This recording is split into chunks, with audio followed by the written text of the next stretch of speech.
Hello everyone, and welcome back to Stacy's Voice. I wanted to start today with a thank you. Thank you to everyone that has come along and supported my new channel. Also, a special thank you to Amber from Haskins Family Vlog. You were a big help with our first video, and I love and appreciate you. In the description below, you'll find several Amazon links that we have provided as a resource. These links are to natural products and supplements that I recommend. And remember, share, comment, and give me a thumbs up.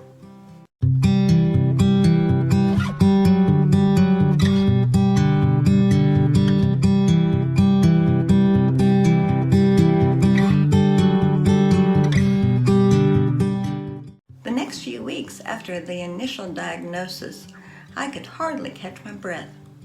I would like to insert something here. If you know someone or you yourself are going through this, it is okay to research your options. If it is a time-sensitive issue, I understand. But looking back, I wish I was more informed. Everything happened so quickly, I had no time to prepare.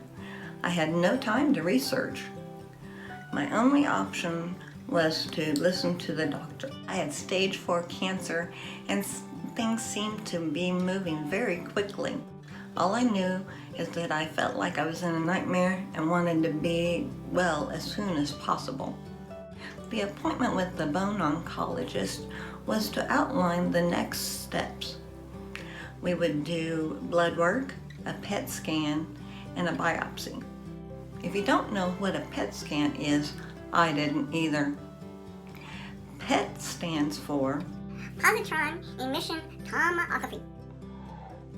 Positron emission tomography. It is where they insert radioactive tracers to check the functioning of the organs and tissues. The test is still scary to think about. They would inject these tracers while I was exposed and the nurse was protected. Does that make you feel safe? I felt very vulnerable. After 45 minutes in isolation, they would take me to another room, the scanning room, and you would lay on a bed as still as you could be for another 20 minutes. After the scan was done, the one advice that they would give you is to drink as much water as you could in 24 hours. Why? To flush out the toxins they just gave you. In the middle of all those tests was time for my mammogram. Everything I heard so far was negative. Surely a mammogram would be something positive, right? Wrong. They found 2 spots, one on each breast. A biopsy, where they take a little bit of tissue to test for cancer, was done on the left side in the office that day. A week later, I had a biopsy on the right leg to identify that type of cancer. While the doctor was doing the biopsy, they inserted epoxy. Epoxy was an adhesive to strengthen the bone. Adhesive was needed because the cancer had eaten a half a baseball-sized chunk out of the bone. As I recovered from the biopsies and the scans at home, the results all came in a few days later. I didn't have bone cancer. I didn't have breast cancer. I had stage 4 enlarged B-cell Non-Hodgkin's lymphoma. Trying to come to terms with having cancer, and now to know that I had cancer in 3 areas, it brought up more questions in my mind. Where did it start? Was it somewhere else also? If that child had not slid into my leg, would I had checked it out? Would I still had the mammogram? These were overwhelming questions that I had going through my mind. I felt so lost and overwhelmed, so much so that I was unable to see that everything was happening for a reason. Everything needed to happen exactly the way it happened. Now, I needed to find a new doctor, a doctor that specialized in blood cancers. I was already overwhelmed with all this information, and now I needed to find a new doctor to trust with my health. The bright spot of positivity was happening. I was about to graduate with my degree. I would be graduating with my associates that I had started 20 years earlier. It was not the way that I had planned it, but it was a nice distraction from everything that was going on. I was still in the leg brace, and it was very heavy and cumbersome, and so I spent a lot of my day relying on a wheelchair to get around. Walking across that stage was not an option.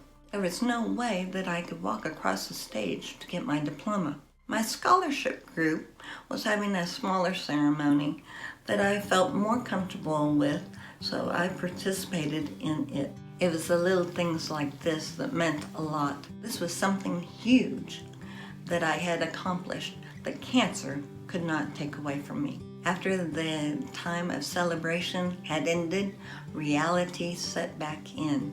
It was time to start fighting this cancer. My search for a new oncologist was short.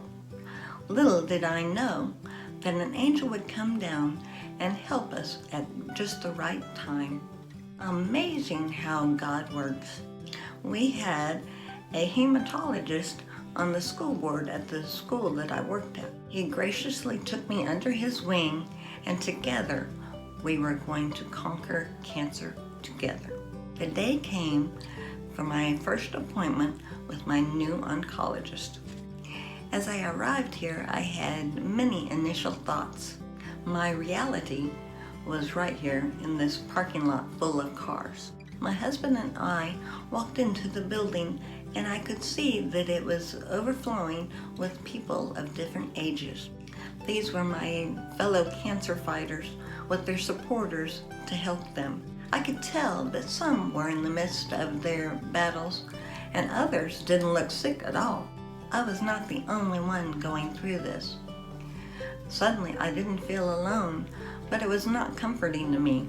As I sat down, I noticed there was 2 doors on either side of the room. On the left side was to the exam rooms and the doctor's offices. On the right side, it was the infusion room. There was something about that door that I could not allow myself to look at it. When it opened, I found myself looking in the other direction. That door was a harsh reality that I was not ready to face. It was my turn to be called back to the doctor's office. We would be putting the results together and coming up with a treatment plan. Chemotherapy would be starting as soon as possible, every 3 weeks for 6 months.